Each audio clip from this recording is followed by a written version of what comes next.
يلا بينا على قاعة جديدة من شنغهاي. شغل ما بيخلصش ده. القاعة دي كلها أفخم من بعضها، عندك لوتس، عندك مرسيدس، عندك منسوري، بنتلي، ميني كوبر، بي ام دبليو، والنيو.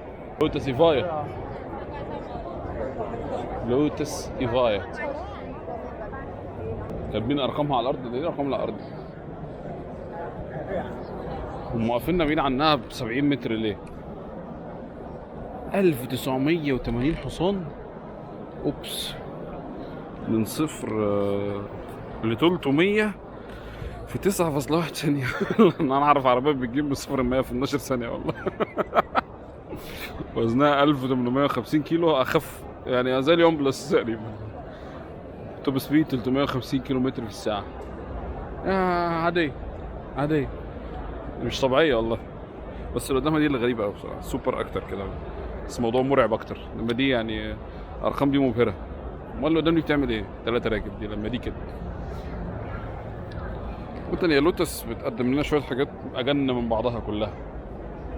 كله أجنجن من بعضه.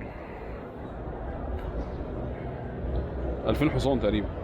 صفر ل 300. مش عارف من صفر ل 100 في قد إيه. مش عارف والله. يلا اللي بعده.